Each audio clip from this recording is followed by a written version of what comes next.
नमस्कार दोस्तों, मैं आपका दोस्त निकॉल कोल आपके अपने यूट्यूब चैनल द कोल्ट्रा में आपका स्वागत करता हूं। साथ ही आज हम इस वीडियो पर कुछ कोल आदिवासियों की जो स्वशासन व्यवस्था है उसमें जो हमारे मालिक मुखिया होते हैं उनका हमारे समाज में कितना बड़ा महत्व है, आज हम इस वीडियो पे जानेंगे। जिसके एक पार्ट हम ये है, आज हम कोल आदिवासी जब विवाह करते हैं अपने बच्चे या बच्चियों का, तो उन विवाहों को पूर्ण कराने में हमारे जो मालिक मुखिया होते हैं उनका क्या रोल है ना, इसके बारे में हम इस वीडियो पे जानेंगे। तो चलिए दोस्तों, जल्द से जल्द हमारे इस वीडियो को आप लाइक कर दीजिए, शेयर कर दीजिए, सब्सक्राइब कर दीजिए और अधिक से अधिक लोगों तक कोशिश करें कि ये वीडियो पहुँचे।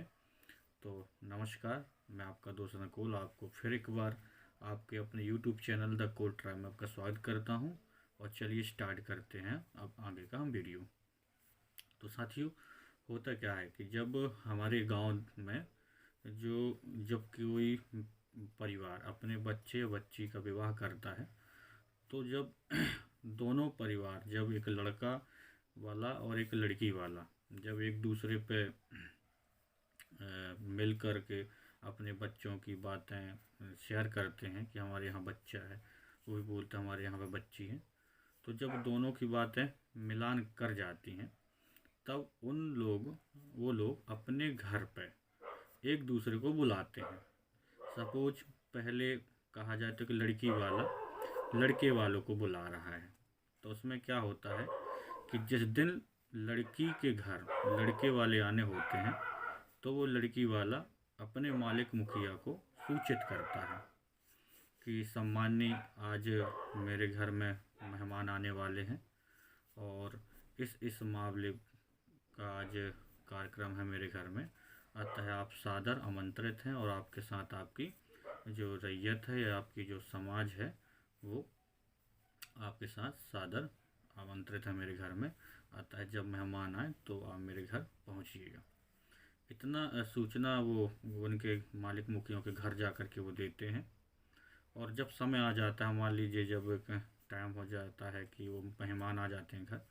तब वो फिर से एक बार उनको बुलाने आता है कि मालिक जी, मेरे घर में मेहमान आ चुके हैं और आप सादर आमंत्रित हैं ही, तो चलिए आप उनके साथ थोड़ा सा बैठिएगा और उनसे चर्चा करिएगा शादी विवाह की। फिर मालिक मुखिया जो होते हैं वो क्या करते हैं कि अपने जो साथी होते हैं अपने गांव में, अपने ही समाज के जैसे अन्य जो बुजुर्ग होते हैं, उनको लेकर के, जो अपने गौटिया दीवान होते हैं, सिपाही होते हैं, पंच होते हैं, वो सब मिल कर के उस व्यक्ति के घर जाते हैं जहाँ पे मेहमान आए हुए होते हैं। फिर क्या होता है, जब वहाँ पर पहुँचते हैं तो सबसे मेल मिलाप होता है ना, सभी को जोहार होता है और फिर बैठ कर के वो आगे की वो चर्चा करते हैं। इस कड़ी में क्या होता है कि सबसे पहले अब जो मालिक होते हैं अपने ही समाज के उस गांव में, है ना, तो वो उस लड़की के पिता को या जो भी उसके परिवार का जो बुजुर्ग होगा वहाँ पे, तो उनको वो बुलाते हैं और वो पूछते हैं कि आप लोग हमें तो बुलाए हैं, तो ये मेहमान कहाँ के आए हैं और किस विषय से आए हैं, वो हमें जानकारी दीजिए। तब वहाँ पे उनके परिवार के, लड़की के परिवार के लोग खड़े होकर के या बैठ कर के पूरी डिटेल अपने मालिक मुखिया को देते हैं ताकि वो सभी लोग जान सके, जो जो गांव के लोग उसके यहाँ पे पहुँचे हैं। फिर इसके बाद वो मालिक मुखिया जब उनकी सब बातों को सुन लेता है तो फिर वो फिर पुनः जो मेहमान आए होते हैं उनको फिर वो जोहार करते हैं और फिर उनका हालचाल पूछते हैं कि आप कैसे हैं और क्या यहाँ पहुँचने में कोई आपको तकलीफ़ तो नहीं हुई है। और इस प्रकार से जब बात शुरू मतलब हो जाती हैं, तब हमारे जो मालिक मुखिया होते हैं, जो वहाँ के आए हुए मेहमान हैं, उनसे ये पूछते हैं कि आप कहाँ से आए हैं, आपका जो यहाँ आने का पर्पस है वो क्या है और आपको यहाँ लाने वाला कौन है। उसके बाद फिर जो वहाँ के जो भी वहाँ के जो सदस्य होते हैं, जो परिवार के सदस्य होते हैं लड़के वालों के, तब वह हमारे गांव के मुखिया को वो बताते हैं कि मैं इस गांव से आया हुआ हूँ और मैं अपने बच्चे के विवाह के लिए आपके गांव आया हूँ, इनकी बच्ची को देखने, है ना। और मेरा पर्पज़ शादी विवाह का है, इसलिए मैं आपके यहाँ पे आया हूँ। और मेरा ये नाम है, मेरा ये पता है, और मुझे लाने वाले ये व्यक्ति हैं। ये व्यक्ति का मतलब कौन, कि जो व्यक्ति उन विवाह को लगाने का काम करते हैं। जैसे कोई हो सकते हैं अपने बहनोई हों, अपने मामा हों, अपने फूफा जी हों, है। तो इस प्रकार के जो भी व्यक्ति कहा जाए, वो XYZ चाहे एक मित्र भी हो उनका, तो उनका वो नाम लेते हैं कि यहाँ पे हमें जानकारी जो दी गई है कि यहाँ पे बच्चियाँ हैं, और उस बच्ची को देखने के लिए जो भी हमें लाया है वो ये श्रीमान है। फिर वह व्यक्ति खड़े होकर के सभी को जोहार करता है, और फिर वह पूर्ण जानकारी देता है कि मैं यहाँ क्यों आया हूँ, कैसे आया हूँ, और मुझे किसने जानकारी दी थी। इस प्रकार की फिर जब वो अपने मालिक मुखिया को बताते हैं, फिर उसके बाद मालिक मुखिया उनको धन्यवाद करते हैं कि आपका बहुत बहुत धन्यवाद कि आप हमारे गांव आए और हमारे गांव की बच्ची को आप देखने आए, आपका बहुत बहुत धन्यवाद। फिर उसके बाद क्या होता है कि फिर मालिक मुखिया जब ये सब बोल देते हैं, धन्यवाद उनको प्रेषित कर देते हैं, तो फिर मालिक मुखिया अपने जो गांव के लड़की के पिता हों या दादा हों या बड़े पिताजी हों या भाई हों, उनको बोलते हैं कि आप यहाँ बैठिए, अब बताइए कि जो रिश्तेदार आए हैं तो आपसे इनकी बात हुई है कि नहीं हुई, कि कैसे अचानक आ गए हैं। ये सब प्रकार की जब वो पूरी तसल्ली हो जाती है, तो फिर मालिक मुखिया जो मेहमान आए हुए हैं उनसे पूछते हैं, मतलब कि आप तो आ गए हैं, आपका स्वागत भी है हमारे समाज में, हमारे गांव में। अब जो आपने बच्ची देखी है या अभी देखने वाले हैं, तो आपके इन परिवार वालों से आपकी चर्चा हुई कि नहीं उस शादी के विषय पर। तो फिर वो लड़के वाले बोलते हैं कि भाई जिस प्रकार की बातें होती हैं या हो चुकी होती हैं, वो सब डिटेल भी फिर वहाँ पर बताई जाती है। इसके बाद जब सामाजिक मुखिया और उनके परिवार के लोग बिल्कुल तसल्ली हो जाते हैं, मतलब उनकी जानकारी पूर्णतः ले लेते हैं, ये कहा जाता है एक तरह से वो खोजबीन कर लेते हैं, तब फिर उनके पिताजी, जो लड़की के पिताजी हुए, उनको बुला करके बोलते हैं कि यदि आप इनकी बातों से संतुष्ट हैं तो आप अपनी बच्ची को दिखाइए, और जब यदि इनको बच्ची पसंद आती है तो फिर हम आगे की कार्रवाई करेंगे। तो इस प्रकार क्या होता है कि फिर लड़की का पिता अपनी बच्ची को बुलाता है, जिसमें वह चाय नाश्ता के माध्यम से बच्ची को दिखाया जाता है, चाहे लौंग सुपारी के माध्यम से हो। तो फिर जब बच्ची लौंग सुपारी या चाय नाश्ता लेकर के आती है, तो तब सभी मेहमान उसको देखते हैं, उससे क्वेश्चन पूछते हैं। कई प्रकार के हो सकते हैं, जैसे उनका आपका नाम क्या है, आपके पिताजी का नाम क्या है, आप कितने भाई हैं, आपकी मम्मी कहाँ की हैं, आपके पिताजी के दादी कहाँ की हैं या मम्मी कहाँ की हैं। इस प्रकार के होते हैं कि आपसे खाना बनाते बनता है, मतलब सब प्रकार के वहाँ पे क्वेश्चन लड़की से किए जाते हैं। फिर जब लड़की उन सभी का जवाब दे देती है, तब वो लड़की अंदर चली जाती है। इस प्रकार से यह लड़की को देखने की प्रक्रिया पूर्ण हो जाती है। फिर हमारे जो सामाजिक मुखिया होते हैं वो पुनः अपने जो आए हुए मेहमान हैं उनसे पूछते हैं कि मालिक जी यही बच्ची है जिसको आप देखने आए हैं, और यदि आपको और भी कुछ जानकारी लेना है तो आप हमसे ले सकते हैं, इनका परिवार है इनसे ले सकते हैं। तो इस प्रकार से यह प्रक्रिया लड़की तरफ से पूर्ण हो जाती है। और जब लड़के वाले यदि वहीं पर क्या होता है, कभी कभार तत्काल एग्री हो जाते हैं कि नहीं हमको लड़की पसंद है, या कुछ टाइम बाद ये बोल देते हैं कि हम लोग फिर आपको थोड़ा देर से सोच समझ करके हम आपको जानकारी देंगे। इसके बाद से यह बच्ची के देखने की प्रक्रिया पूर्ण हो जाती है। इसके बाद क्या होता है, जब बच्ची को देख लेते हैं, बच्ची पसंद आ जाती है, तब वो लड़की वाले पुनः अब लड़के वाले अब पुनः लड़की वालों को बुलाते हैं कि मालिक जी हमने आपकी लड़की देख ली, आपकी लड़की हमें पसंद है, आप अब कृपा करके हमारे घर आप आइए, अब हमारे बच्चों को भी आप देख लीजिए, ताकि आगे की जो भी प्रोसेस है या प्रक्रिया है उसे आगे बढ़ाई जाए। फिर इस प्रकार से लड़के वाले फिर वहाँ से विदा लेते हैं और फिर उनको वो अपने मालिक मुखिया को वो बकायदा धन्यवाद करते हैं कि आपने हमारे लिए समय निकाला, इतने दिनों बाद हम जैसे यहाँ पर पहुँचे हैं तो आपने हमारे समय निकाला, बहुत बहुत धन्यवाद आपका। और हमारे घर आप और हमारे गांव और घर आप ज़रूर आइए ताकि आप भी हमारे बच्चों को दिख सकें। कुछ दिनों के बाद फिर जब ये तय हो जाता है कि अब हमको लड़की वाले बोलते हैं कि अब हमको लड़के वालों के पास लड़का देखने चलना है, तब लड़की वाला पुनः अपने मालिक मुखिया से बोलता है कि मालिक जी आप तैयार रहिएगा, हमें अब लड़का देखने चलना है और वहाँ पर भी आपको चलना है क्योंकि आप ही इस चीज़ को आगे बातें बढ़ाएंगे, क्योंकि आपकी देख रेख में ही ये काम होना है। तब एक दिन निश्चित कर लिया जाता है और उस दिन फिर सूचित कर दिया जाता है लड़के वालों को कि आज हम लोग आ रहे हैं। तो फिर यहाँ से क्या होता है कि अब प्रोसेस कहाँ हो जाती है, अब लड़कों वाले की तरफ से भी यही होता है कि वो अपने मालिक मुखिया को सूचित करते हैं कि आज हमारे इस गांव से हमारे मेहमान आने वाले हैं जो हमारे बच्चे को देखना चाहते हैं और शादी के प्रोसेस या पर्पस से आ रहे हैं और हमने उनको बुलाया है, ताकि आप कुछ समय निकालिएगा, आप हमारे लिए समय दीजिए और आप अपनी रैयत के साथ आप जब मेहमान आ जाएं तो हमारे घर आप पहुंचिए। तो ये लड़का वाला भी अपने वहाँ पर जो मालिक मुखिया होते हैं उनको ये सब सूचित कर देता है। फिर क्या होता है कि जब लड़की वाले अपने मालिक मुखिया रिश्तेदारों के साथ लड़के वाले पास पहुँचते हैं तो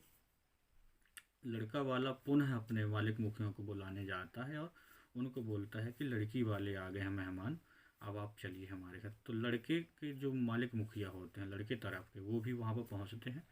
और जब दोनों लोग घर में पहुँचते हैं तो सभी एक दूसरे से मिल कर के राम जोहार तो जोहार करते ही हैं। उसके बाद क्या होता है कि फिर वही प्रोसेस अभी लड़की वालों के घर में हुई थी, जो लड़की वालों के जो मालिक मुखिया ने जो जो क्वेश्चन या जिस प्रकार की जानकारी चाहिए थी सेम वैसी जानकारी लड़के तरफ के जो मालिक मुखिया होते हैं वो भी पूछते हैं कि मालिक जी आप यहाँ आए हैं, कहाँ से आए हैं, किस काम से आए हैं और आपको यहाँ लाने वाला कौन है। यह प्रश्न लड़की वालों के जो मालिक मुखिया या रिश्तेदार हैं उनसे पूछते हैं। फिर लड़की वाले पुनः उनको जवाब देते हैं। फिर जब ये सब प्रक्रिया पूर्ण हो जाती है तब सेम वही होती है कि फिर लड़के देखने के लिए जब बता दिया जाता है कि मालिक जी हम लड़का देखने आए हैं शादी विवाह के लिए, तो फिर वहाँ के लड़के वाले जो मुखिया होते हैं फिर उसके पिता को बुलाते हैं कि भाई हमने सब बातें जानकारी ले ली है, अतः अगर आपको भी मतलब मंजूर हो तो आप अपने बच्चे को मेहमानों को दिखा सकते हैं। तो उसमें क्या होता है कि फिर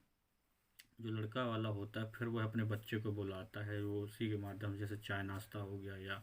अपने लौंग सुपारी हो गया तो वो उनको दिखाने के लिए भेजता है।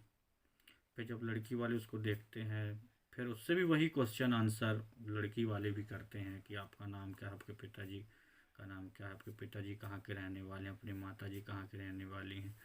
आपकी बहन और भाई कितने हैं, कहाँ कहाँ उनका विवाह हुआ है। इस प्रकार से वो सभी प्रकार मतलब क्वेश्चन लड़के से पूछते हैं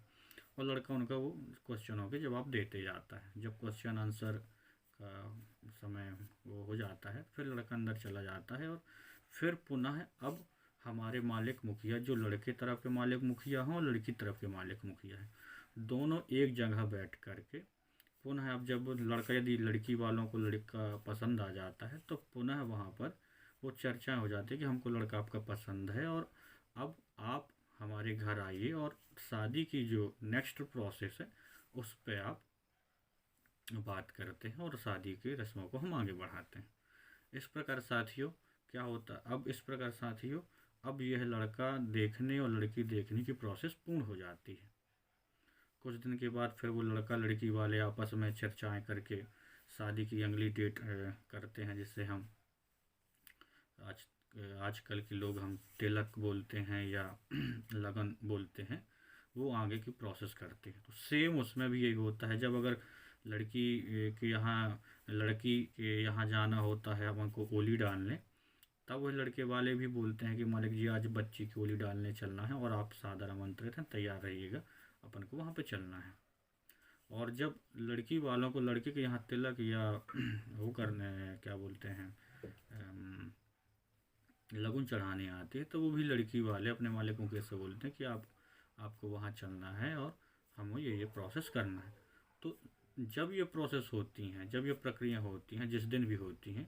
तो विशेष उस दिन लड़का और लड़की वाले अपने अपने मालिक मुखिया को सूचित करते हैं कि आज ये काम है, अतः आपको अभी कहीं नहीं जाना, हमारे साथ चलना है और आपको हमारे साथ समय देना है। इसके बाद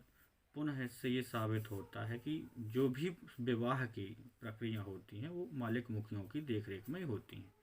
इसके बाद जब ओली डालने का हो जाता है, फिर उसके बाद अपने लड़के के यहाँ तिलक और लगन का कार्यक्रम हो जाता है, उसके बाद फिर विवाह की प्रक्रिया होती है। तो जब बारात जाने की बात आती है तो लड़का वाला पुनः अपने मालिक मुखियाओं को सूचित करता है कि मेरे बच्चे की इस तारीख को विवाह बारात पूर्ण करनी है या बारात जानी है, अतः आप तैयार रहिएगा, क्योंकि आपके बिना समाज को मैं निमंत्रण तो दे दिया हूँ, पर आप जब नहीं जाएंगे तो समाज के लोग भी नहीं जा पाएंगे, अतः आप तैयार रहिएगा ताकि मेरी बारात हंसी खुशी जा सके। अब ये अलग मामला रहता है कि मान लीजिए मालिक मुखिया पर समय है कि नहीं, तो मालिक मुखिया अपने परिवार से भी भेज देते हैं और जब समय रहता है तो वो स्वयं अपने बारात में चले जाते हैं। तो यह सूचना लड़का वाला अपने मालिक मुखिया को देता कि आज बारात जाना है। दूसरी तरफ लड़की वाले भी अपने मालिक मुखिया को सूचित कर देते हैं कि मालिक जी आज हमारे यहाँ बारात आने वाली है, अतः आप अपने सभी सामाजिक साथियों के साथ आप हमारे घर पर रहिएगा, ताकि निर्विघ्न यानी बिना विवाद के या बिना कोई परेशानी के हमारी शादी पूर्ण हो सके। फिर समय आता है कि बारात लड़की के घर पहुंचती है, फिर दोनों मालिक मुखिया दोनों गांव के एक दूसरे से मिलते हैं, सबसे जोहार करते हैं, अच्छे खासे बातें चर्चाएं होती हैं और अपनी देख रेख में संपूर्ण शादी पूर्ण करवा देते हैं। इस प्रकार फिर सुबह जब शादी कंप्लीट हो जाती है तो फिर विदाई का समय आता है, तो फिर अपने अपने लोग जहाँ जहाँ से आते हैं सब लोग चले जाते हैं। उसी प्रकार फिर बारात भी पूर्ण हो करके अपने घर वापस लौट आती है। इस तरह से समाज के जो मालिक मुखिया होते हैं हर विवाह की हर एक रस्मों को अपनी नज़रों के सामने पूर्ण करते हैं। इसके बाद हमारे जब विवाह संपन्न हो जाते हैं तो उसके बाद क्या होता है कि लड़का वाला और लड़की वाले अपने अपने गांव के सामाजिक मुखिया को अपना भोज के लिए आमंत्रण करते हैं।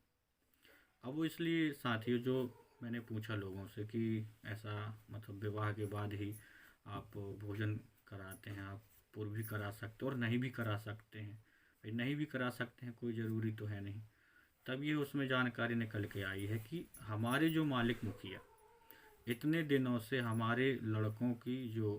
शादी कराने में जो मदद कर रहे हैं, जो जिस प्रकार का वो काम कर रहे हैं, तो इस बात का वो धन्यवाद देने के लिए, उनको यह बताने के लिए कि आपने हमारी बच्चों की शादी निर्विघ्न कराई है, जो किस्म में किसी भी प्रकार की कोई परेशानी नहीं आई है, आपने हमारे परिवार का बहुत ख्याल रखा है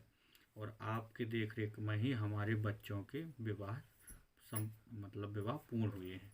इस खुशी में हम आपको और आपके समाज को मतलब जो आपके रैयत है उसको हम धन्यवाद देना चाहते हैं और एक दिन का हम प्रीति भोज आपको खिलाना चाहते हैं इस खुशी में।